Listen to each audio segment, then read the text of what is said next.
Bienvenue dans Grow Up, le podcast qui t'aide à grandir, à t'élever et à devenir la meilleure version de toi-même. Dans cet épisode, je te propose 5 étapes concrètes pour progresser vers la connaissance de soi. La grande question, c'est comment mieux se connaître. Ce que tu dois savoir, c'est que si tu ne te connais pas, tu avances sans carte, sans boussole, sans direction et tu finiras par échouer. Car aucune personne ne peut réussir sans connaître vraiment ce qu'elle est en profondeur. Prends un moment pour toi, installe-toi et passons dans les étapes. La première étape pour mieux te connaître, c'est de faire un bilan personnel.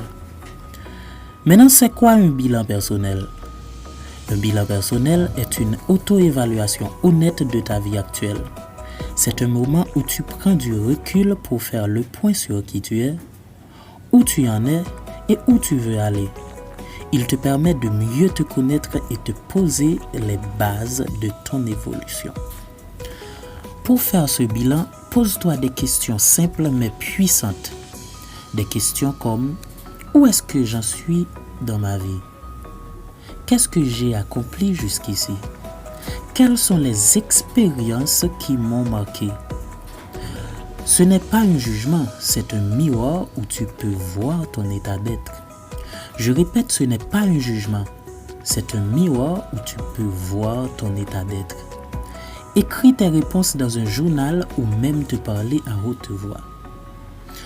L'objectif, c'est pour identifier les schémas, les forces, les blocages et commencer à te voir tel que tu es, pas tel que tu veux paraître. Le bilan personnel, c'est très important dans le processus de la connaissance de soi et la quête de la réussite. Parce que tu ne peux pas changer ce que tu ne vois pas. Le bilan personnel, c'est comme allumer la lumière dans une pièce obscure de toi-même. Il t'aide à faire des choix plus alignés avec ta vraie nature. Stephen Richard Covey, l'auteur du livre intitulé « Les 7 habitudes de tous qui réussissent ce qu'ils entreprennent », l'un de mes auteurs préférés a dit que la vie ne se vit pas en réaction, mais en création consciente. Cette citation t'invite à faire régulièrement le point sur tes valeurs, ta mission personnelle et tes priorités. D'où le bilan personnel est crucial dans le processus de la connaissance de soi. Et maintenant, la deuxième étape. La deuxième étape, c'est d'identifier tes valeurs profondes. Ce sont les principes qui guident tes choix consciemment ou inconsciemment. Par exemple, la liberté, la loyauté, la justice, la foi, la famille. Pose-toi ces toutes petites questions. Premièrement, qu'est-ce qui me met en colère? Fais une sorte de rétrospection sur les dernières fois où tu étais en colère et cherche à trouver la raison. Qu'est-ce qui me touche profondément? Ce qui te fait vibrer le cœur. Qu'est-ce que je défends naturellement? Ce que tu protèges sans réflexion profonde. Quand tu connais tes valeurs, tu comprends mieux pourquoi tu agis de telle ou de telle manière et tu peux faire des choix plus alignés avec ton cœur.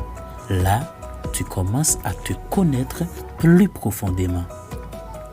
La plus importante pour moi de ces 5 étapes, c'est la troisième. La troisième étape, c'est d'apprendre à reconnaître tes forces et tes faiblesses. Ce n'est pas de l'orgueil ni de l'autoflagellation si tu apprends à connaître tes forces et tes faiblesses. C'est de la lucidité. Pour y arriver, pose-toi ces questions. Dans quoi est-ce que j'excelle naturellement? Vos talents, vos capacités intellectuelles et autres. Qu'est-ce qui me demande plus d'efforts? Des choses où tu n'arrives pas à y exceller. Connaître tes forces, c'est savoir où investir ton énergie. Connaître tes faiblesses, c'est choisir de progresser ou de t'entourer autrement. Et la quatrième étape, c'est d'observer tes émotions. Tes réactions ne sont pas des erreurs, ce sont des messages. Demande-toi, qu'est-ce qui me fait peur? Qu'est-ce qui m'irrite? Qu'est-ce qui me rend profondément heureux? Tu comprendras alors ce qui te déclenche et tu pourras mieux gérer, mieux anticiper. c'est un pas fondamental vers la maturité émotionnelle. La toute dernière étape, c'est la 5e.